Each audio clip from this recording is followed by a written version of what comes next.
Hi guys, welcome back to my channel. My name is Sarah and this is B.fleye Beauty, and today I wanted to give you some tips in how to transition from the warmer months into the cooler months for skincare. So I am in Austin, Texas, and it is still very warm. Today is so humid, I want to yell at people, and my skin is oily and I cannot feel the dryness at all. However, the dryness does come. We are more sensitive. The weather will change, it will get less humid, and not everybody lives in Austin. So first of all, again, apologizing for the background. We are back to school physically, and so I have just rearranged the room and I'm still trying to figure things out again. Okay, so let's get started on the actual information. So here are some ways that any skin type can transition from spring and summer to fall and winter. So the first thing is when you wash your face, hopefully everyone is double cleansing. If you are not yet, this is a great time to bring in some oil cleansing for your first step. You could also use a balm. I am really loving oil cleansing, and especially just for my first step. Now, double cleansing does not have anything to do with wearing makeup on your face, wearing SPF, anything. So let's say you wear no makeup at all, you still need to double cleanse. So the first cleanse gets all whatever you have on your face, whether it's makeup, whether it's just moisturizer, SPF, skincare, dirt from the day, right? So that gets all that off so that your second cleanse can actually, for real, get in there and cleanse the skin, right? So you're taking the ickiness off and then cleansing what's left. I have currently been using a Korean skincare brand oil cleanser here, and I'll put the actual name down below. I always forget the real name.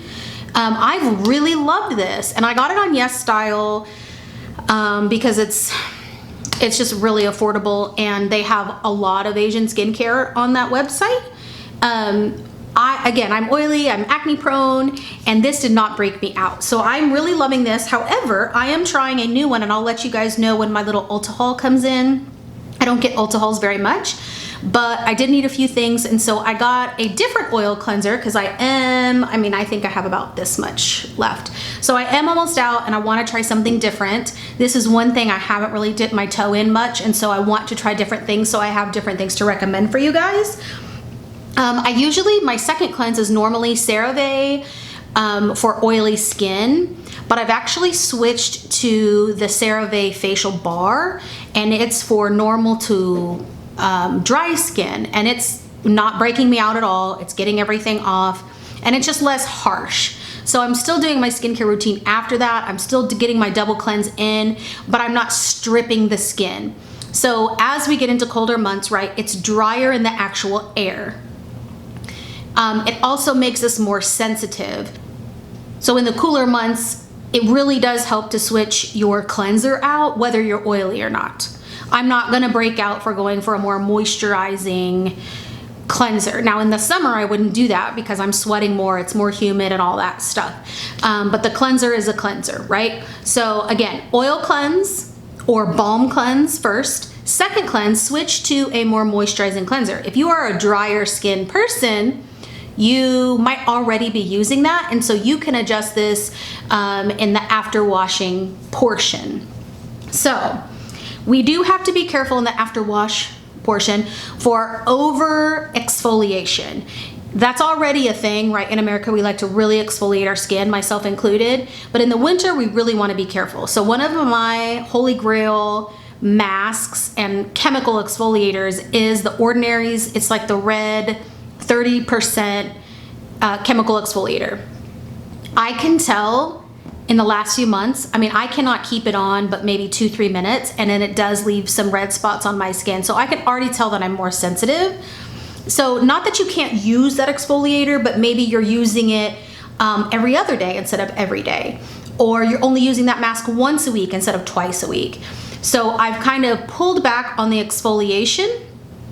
Physical as well, though I do get flaky sometimes in the winter, and so I actually use a physical exfoliator once a week and then a chemical exfoliator once a week, mask wise, and that gets that dead skin cells off without hurting my sensitive skin. So this is not for sensitive skin people. This is saying that these cooler months bring more sensitive skin for whatever part of the range you're in. So just be careful that you are not over exfoliating, even though you might get dry flakes. So maybe just switch up what you're doing, or maybe take the percentage down a little bit. Paula's Choice has a lot of ranges of percentages. Or maybe you switch to a toner instead of a serum, right? Because a toner doesn't stay on as long. I don't feel like it's thinner. It's not as harsh.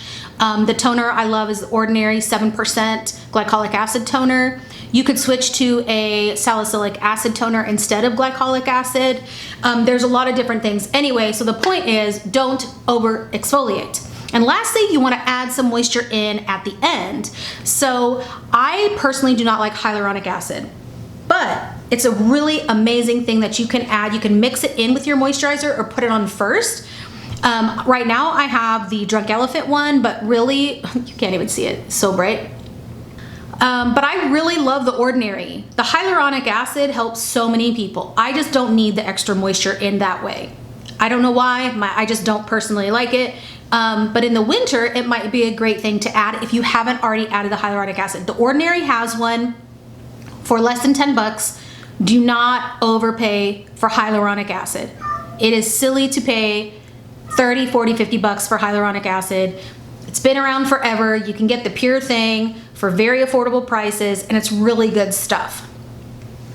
Secondly, I would add an oil to my moisturizer at the end, right? To let it kind of bake everything in. My favorite is rosehip seed oil, but you can do marula oil if you're more dry. Rosehip seed oil helps like scarring and stuff like that, and I find that it works really nicely on my acne prone skin. Marula oil is better for dry skin. There are tons of oils out there. Just make sure you do your research on if it's good for your skin type. I don't recommend coconut oil though. Do not recommend coconut oil on the skin, or the facial skin anyway. It does cause breakouts for 99.9% of people. So again, ways you can add moisture into your last step of your routine: hyaluronic acid, rosehip seed oil. Skinactives Scientific has great oils as well as the Ordinary, and they're both really affordable. Again, guys, do not spend $80 on a marula oil. It's silly. Now, if you have it and you want to invest that in yourself and you feel like splurging, go for it. Beautiful, do it. But just doing it to do it is silly, right? If you can save $80, save the $80. If you're super, super dry, I would add a balm instead of the moisturizer I use in the summer. I am not going to change my moisturizer. I'm just going to add an oil at the end. But again, I'm not a drier skin type. If I had a drier skin type, I would also be changing my moisturizer and also adding a hyaluronic acid if I didn't already do it, and an oil. So you can add all these things in depending on your skin type. But the gist is that your skin is gonna need some more moisture. So number one, add a double cleanse if you haven't already, and that double cleanse needs to not be a stripping acne wash, right? It needs to be either oil cleanse, balm cleanse for step number one. Bump up your moisture in step number two. Watch out with over exfoliating, right? That's the second thing. You don't want to over exfoliate physically or chemically. Even retinol, you got to be careful. So maybe you take your really active serums and you switch them to every other day. And then lastly, adding some moisture in with your moisturizer. So whether that's you're changing to a heavier balmy moisturizer, you're adding a hyaluronic acid, or you're adding an oil. Last thing I want to say is do not use hyaluronic acid by itself. Okay, that actually strips the skin. You want to mix hyaluronic acid with something else. If you have more detailed questions about skincare, I actually have a skincare series, 2 different skincare series, where I talk in depth about all of these things. So make sure you go back and watch that. That's all I have for you guys today. Let me know down below what your favorite oil cleansers are, if you have them, because I am looking to try some new ones, and I will show you on my Instagram what I got in my Ulta haul. So thanks a lot for watching, guys. I'll see you next time. Bye.